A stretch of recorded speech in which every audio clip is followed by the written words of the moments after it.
আসসালামু আলাইকুম। আবারও হাজির হলাম আপনাদের মাঝে আরেকটি স্পিকারের ভিডিও নিয়ে। আমরা আজকে একটি স্পিকার দেখছি যেটির নাম হলো এক্স ল্যাব একটি স্পিকার এবং এটির মডেলটি হলো M-208 এবং এই সার্কিটটি আপনারা খুলেছি, আপনারা দেখতে পাচ্ছেন এসি কটে 2 পিন করা। আর আমরা খুলে যা দেখলাম সেটা হলো যে আগে কাজ করা হয়েছে, তো আমাদের কাছে যেহেতু পাওয়ার আসেনি, মানে পাওয়ার নেই, এই জন্য এসেছে। আর খোলা অবস্থায় নিয়ে আসে, কোনো স্ক্রু ছিল না, তাই আমরা এটা ধরেই নিয়ে আমরা যে ওই এসএমপিএস সার্কিট বোর্ডটি খারাপ। আর এই এসএমপিএসের আসলে যে আইসিগুলো ব্যবহার করা হয়, তো এই আইসিগুলো মার্কেটে অ্যাভেলেবেল পাওয়া যায় না বিধায় আমরা আজকে এখানে কিছু মডিফাই করার চেষ্টা করব। তো আশা করব আমাদের কাজটি হবে। এরপরও আসলে কাজগুলো করার পরেই বাকিটা বলা যাবে।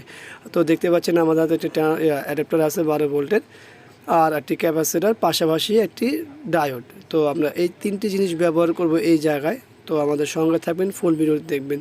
তো এই ডায়োডটি মূলত হলো আমরা 12 ভোল্ট এখানে সাপ্লাই করব, 12 ভোল্ট এসি দিব, আর ওখান থেকে আউট হবে আমাদের ডিসি 12 ভোল্ট।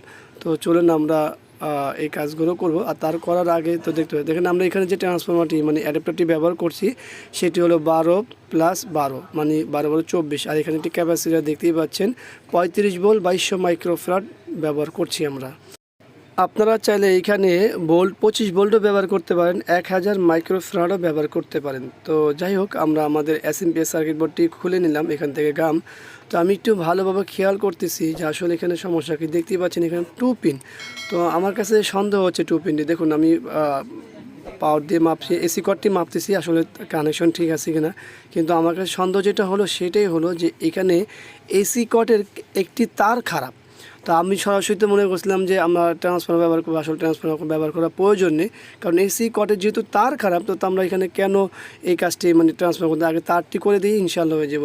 কিন্তু এখানে আমাদের কিছু ভুল ছিল, সেটা হলো যে পূর্বে যিনি কাজ করেছেন তার থেকে আমি যে আইডিয়াটা নিলাম যে এসএমপিএস বোর্ডটি খারাপ। আসলে কিন্তু আমার সেখানেই ভুল ছিল যে এসএমপিএস বোর্ডটি খারাপ না। যখন আমি বোর্ডটি ওপেন করলাম তখন আমার কাছে সন্দেহ হলো যে এখানে কোনো ফিজিক্যাল ড্যামেজ নাই বা কোনো পার্টস খারাপও পাই না, মিটারের মাপে খারাপ পাই না। তো তখনই আমি এসি কর্ডটাতে একটু খেয়াল করে এসি কর্ডটা মেপে নিলাম, আর তখনই দেখলাম এসি কর্ডটি খারাপ। তো চলুন দেখি আমাদের পাওয়ার আসে কিনা। অন অফ সুইচ দেখি পাওয়ার আসে কিনা। পাওয়ার দেখুন পাওয়ার চলে আসছে। তো আমাদের মূল কাজটি হয়ে গেল। সবাইকে ধন্যবাদ, আবারও দেখা হবে।